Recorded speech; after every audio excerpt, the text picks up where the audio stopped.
Hi guys. Sleep tracker එක mark කරන්නේ කොහොමද කියලා අද වීඩියෝ එකෙන් මම කියලා දෙන්නම්.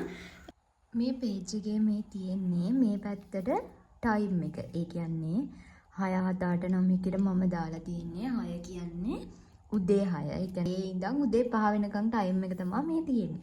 වලට තියෙන days ටික මම දවස් දෙකක් ඉතුරු කරගෙන තියාගත්තා පෙන්නන්න ලේසි වෙන්න. මේ තියෙන්නේ Sunday. ඒ කියන්නේ 7 වෙනිදා 7 පහුවෙලා තමයි මම ඇහැරුනේ.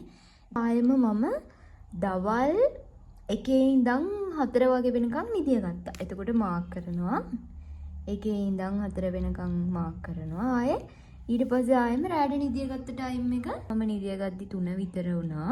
3 ඉඳන් 5 කියන්නේ 6 වෙනකන් තමයි මම නිදියන්නේ සාමාන්‍යයෙන්. එතකොට මෙතනින් ඉවරයි. ඒ වගේ දැන් අද මම ආයෙම නිදියන ටයිම් එක වෙන්නේ කීයට හරි මේ වගේ වෙලාවක 12ට 1ට වගේ වෙයි. එතකොට ඒ ටයිම් එක මාක් කරන්න තමයි තියෙන්නේ. කියලා අමාරු දෙයක් නෙමෙයි. මේක තනියම කස්ටමයිස් කරගන්න කෙනෙක්ට තමන් ඇහැරෙන වෙලාව 4 3 ඒ වගේ කීය වුණත් ඒකෙන් පටන් ගන්නත් පුළුවන්. නැත්තම් ඉතින් ටයිම් එක කොහොම තිබ්බත් මාක් කරද්දී ඔයාට ඒක හිතලා මාක් කරන්නත් පුළුවන්. මම හිතනවා තේරෙන්න ඇති කියලා වීඩියෝ එකෙන් මම කියපු එකෙන් පැහැදිලි ඇති කියලා. ඉතින් thank you for watching. Good luck all of you.